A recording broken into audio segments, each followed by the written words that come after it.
주님 평화. 나는 착한 목자다.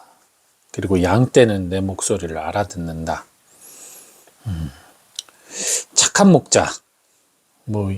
이 이야기는 여러분들이 강론 때나 아니면 어떤 교육 그런 것을 통해서 들어보신 적이 있으시겠지만, 왜 착한 목자라는 말이 나오느냐? 목자는 다 착할까요? 아니요. 대부분의 목자들은 영세업자였어요. 영세. 게다가 계약직 목자들도 많았거든요. 그 양치기 소년들, 이런 친구들은 말 그대로 계약직, 일당 받고 일하는. 그러다 보니까 책임감이 어땠겠어요? 많지 않아요. 목숨을 걸고 양을 지키지 않는단 말이에요. 양보다 내가 더 소중하니까요. 그러니 실제로 맹수가 나타나면 양을 위해서 내가 목숨을 바치지 않습니다. 고작 몇 데나리온을 받기 위해서, 내가 몇 미나를 받기 위해서 목숨을 바칠 수는 없잖아요. 그죠? 왜 돈 벌려고 일하는 사람인데. 그렇기 때문에 일반적으로는 성실한 목자들은 많을 수 있어요. 이제 양들을 잘 돌보고 풀밭으로 잘 이끌고. 그런데 목숨을 바치는 목자는 거의 없다고 봐야죠. 정말 양들을 너무나 사랑하는 양떼의 주인이면 조금은 저항을 할 수 있겠죠. 막대기로나 뭐로나 이렇게 새총으로나 좀 맹수를 쫓으려고 할 수는 있겠지만, 정작 맹수가 나에게 덤벼든다면 당연히 도망을 갈 수밖에 없는 거예요. 양떼고 뭐고. 하지만 이 목자는 양떼를 위해서 자기가 목숨을 바치는 목자란 말이에요. 그러니 양떼들에게 있어서는 정말 좋은 목자, 착한 목자긴 한데, 어떻게 보면은 정말 어리석기 짝이 없고 바보 같은 목자죠. 양떼야 재산은 좀 손해를 보는 거지만 또 다시 양떼를 키워도 되고, 내가 살아 있어야, 목숨을 보존해야 그 다음을 노릴 수 있는 거잖아요. 근데 내가 죽으면 그 양떼 어떻게 해요? 양떼 지키려다 내가 죽어. 그럼 그 양떼 어떻게 돼요? 보호를 못 하는 거잖아요. 그렇기 때문에 사실은 이 착한 목자라는 말이 좋은 의미로 들리지는 않아요. 우리들의 입장에서 봤을 땐 어리석은 목자로 보이는 거죠. 바로 예수님의 십자가 죽음을 사람들은 어리석게 봤어요. 왜? 너 같은 능력을 갖고 있고, 너 같은 권위가 있고, 너같이 기적을 베풀 수 있는 사람이면 하면 되지. 그 힘으로, 그 능력으로, 그 인기로 네가 네 권리를 찾고 권력을 잡으면 되지. 왜 스스로 목숨을 끊어? 그리고 그 정도 능력 되면 정말 영향력 있고 사람들한테 존경받는 그런 랍비들이나 훌륭한 사람들, 왜냐면 예수님 따라다니던 사람들 중엔 그런 사람들이 있었으니까요. 그런 사람들을 좀 옆에다 두고 중용을 하지. 왜 저런 어부나 저런 운동권에 있던 사람들을 데리고 다니면서, 왈패 같은 애들 데리고 다니면서, 율법이 뭔지도 모르는 애들 데리고 다니면서 저러고 다녀? 왜 자기 능력을 깎아먹어? 그게 예수님에 대한 당대 평가였단 말이에요. 어리석은 사람이에요. 그러니 이 착한 목자는 사실 어리석은 목자인 거예요. 근데 이 어리석음의 이유가 뭡니까? 사랑이거든요.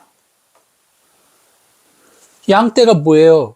양떼는 진짜 풀 따라 다니다가 길 잃어먹는 게 양이기도 하고, 또 양떼는 단체 생활을 해요. 그러니까 대장양, 그 양 중에 우두머리가 가면 아무 생각 없이 그 양이든 염소든 다 거기 따라갑니다. 아무 생각 없어요. 그러니까 목자가 목장견을 끌고, 저희가 목장견이라고 했죠, 이 신부들이 끌고 잘 안내하지 않으면 잘못된 지도자를 따라서 간다거나, 그냥 자기들 중에 힘센 사람들, 뭔가 자기들이 괜찮아 보이는 그런 그런 존재 따라가다가 짐승들한테 먹히는 거죠. 악의 유혹에 덜컥 넘어가 버리는 거예요. 그러니 지혜롭고 성실하고, 특히나 양들을 위해 목숨을 바치는 그런 말도 안 되는 어리석음을 가진 목자를 따라가야만 하거든요. 예. 근데 그게 바로 우리예요. 난 그런 멍청한 양이 아니에요. 아니요. 하느님 입장에서 봤을 때 우리는 다 그래요. 멍청한 양떼입니다. 제대로 된 목자가 길 인도를 안 하고, 목장견들이 지저대면서 가이드를 안 하면 그냥 우두머리나 따라가고, 내가 어디 가는지도 모르고 가다가 수렁에 빠지고 길을 잃고 맹수한테 잡아먹히는 거예요. 그렇기 때문에 이 목자는 한 마리도, 자신의 소유에 있는 양을 한 마리도 잃지 않기 위해서 목숨을 거는 목자란 말이에요. 그러니 얼마나 이게 어리석지만 아름다운 바보 같은 사랑입니까? 이게 하느님의 사랑인 거예요. 착한 목자, 사랑하는 목자라는 거예요. 목숨을 바칠 이유도 없는 존재를 위해 목숨을 바치는 거예요. 우리 입장에서는 이건 너무나 엄청난 은총일 수밖에 없는 거죠. 이거는 감히 이래도 되나 싶을 정도의. 근데 생각해 보세요. 양떼가, 목자가 나를 위해서 목숨을 바치는 거, 나 때문에 막 상처를 입는 거 고마워할까요? 양떼가? 몰라요. 그 정도를 이해할 수 있으면 양떼가 매우 똑똑한 양이겠죠. 우리들, 하느님이 평상시에 우리에게 얼마나 많은 은총과 자비를 베풀어서 살아가는지를 모르잖아요. 위기에 닥쳤을 때만 도와주세요 라고 외치지, 살려줘요 뽀빠이처럼 위기에 닥쳤을 때만 외치지, 평상시에 하느님이 얼마나 우리를 지켜주고 계시고 얼마나 우리를 잘 인도하고 계신지는 잘 몰라요. 안전한 울타리 안에 있다 보니까. 좋은 줄 아는 거죠, 다. 근데 아니라는 거예요. 정말 새벽의 별처럼, 낮의 해처럼 주님께서는 언제나 우리를 지켜보고 계시고 착한 목자로서 당신의 목숨처럼 우리를 사랑하고 계신다는 거. 근데 그 목숨이 영원한 생명이잖아요. 하나님은 영원하시잖아요. 육적으로는 예수 그리스도가 돌아가셨지만 결국 부활하셨고, 당신의 생명을 우리에게 주셨기 때문에 결국 우리도 영원한 생명을 가질 수밖에 없다는 결론이 나오는 거예요.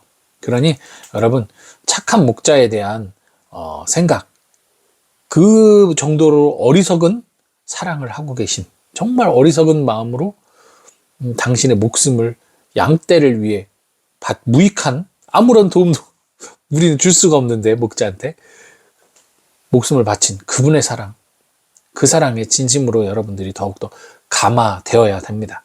그리고 여기서 더 중요한 결론, 여기까지 영상을 보신 분들만 이제 듣는 이야기예요. 7분 35초 지나고 있는데, 우리들이 바로 그 목자가 되어야 돼요. 우리 안에 예수님이 계세요. 예수님이 우리 안에 성체로 통해서, 말씀을 통해서 살아계시죠. 이제 우리가 목자가 돼서 또 양떼를 이끄는 사람이 돼야 돼요. 그건 신부가 하는 게 아니에요.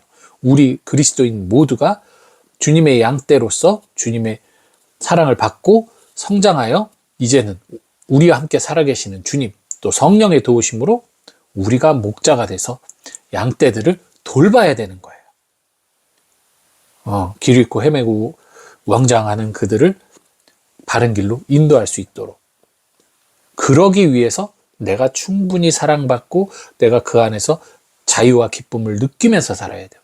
그러지 않고 스스로 뭔가를 자꾸만 목자의 그런 어떤 보호를 받으려는 마음보다는 내가 뭔가 뛰어난 양이 돼서 이 욕심이 생겨가지고 나와 같은 양이 돼야 된다고 하면서 사람들을 내가 이끌려고 한다면, 나의 방향으로 이끌려고 한다면, 아까 말씀드렸죠. 모르는 순진한 양들이 나 따라가다가 수렁에 빠지고 울타리에 걸리고 맹수한테 잡아먹히게 되는 겁니다. 그러니 내가 하느님 뜻에 순명하면서 살아야 돼요. 하느님 뜻에 순명하면서 주님이 우리에게 주신 복음, 예수님께서 십자가로 모든 죄를 용서하시고 구원을 약속하셨다라는 거, 이 가장 중요한 이 복음을 잊지 마시기 바랍니다. 여기를 자꾸만 관가를 하니까 뭔가 내 죄 때문에 넘어지고 죄의식에 빠지고 죄책감에 빠지고 그걸 극복하기 위해서 이상한 행동들을 하기 시작하고 끊임없이 고해성사 보고 두려워하고. 아니, 그러면 예수님이 십자가를 왜 져요? 왜 돌아가셔요? 아무 의미가 없는 거예요. 그러면 그건 율법하고 똑같잖아요. 이 목숨을 바친 목자의 그 사랑을 여러분들이 안다면 더 이상은 죄에 대한 무서움, 두려움으로 하느님의 구원의 자비를 무시하고 나의 어떤 노력으로 그걸 기어 갚으려는 행동은 안 하게 됩니다. 그러니까 여러분들 주님의 자비를 충만히 느껴서 그것으로 이웃에게 그 기쁨과 그 평화와 그 행복을 전하는 사람들이 되셔야 돼요. 내가 하는 어떤 노력을 전달하는 게 아니라 그건 내가 하고 싶은 대로 하시면 돼요. 묵주기도를 100달을 바치든 뭐 성취조별을 10시간을 하든 그건 내가 주님께 기뻐서 바치는 거지, 그걸 사람들한테 초대하려고 하지 마세요. 사람들에겐 그저 주님이 주신 그 기쁨과 평화 그리고 구원에 대한 축복, 은총을 설명하시고 그들이 그들 나름대로의 신앙으로 그것을 기쁘게 받아들이며 살아가도록 기도해 주면 되는 겁니다. 그게 우리의 몫이라는 거, 여러분의 몫이라는 거, 특별히 그 이외의 교회의 전통과 교리와 이런 것들은 이제 저희 같은 가르쳐야 되는 직분에 있는 사람들이 할 테니까요. 여러분들이 뭔가를 가르치려 하시지 마시고 가장 중요한 본질인 하느님의 사랑을 전달하도록, 하느님의 자비를 전달하도록, 하느님의 구원을 전달하도록, 이것은 여러분들이 많이 할 수 있는, 여러분들이 가장 잘할 수 있는 거예요. 왜? 여러분들이 세상 속에서 가장 많이 하느님을 체험할 수밖에 없거든요. 진짜로. 특히나 혼인과 자녀 출산을 통해서 가정을 이룬 분들이라면 더더군다나. 그러니까 이거는 여러분들이 더 중요한 선교의 직분을 맡으셨다는 거, 목자의 직분을 맡으셨다는 거, 이 부분만큼은 기억하시고, 여러분들 오늘 또 주말입니다. 이 비 오는 이 주말 여러분들 또 은총 속에서 살아가는 하루하루 되시기 바랍니다. 주님 평안.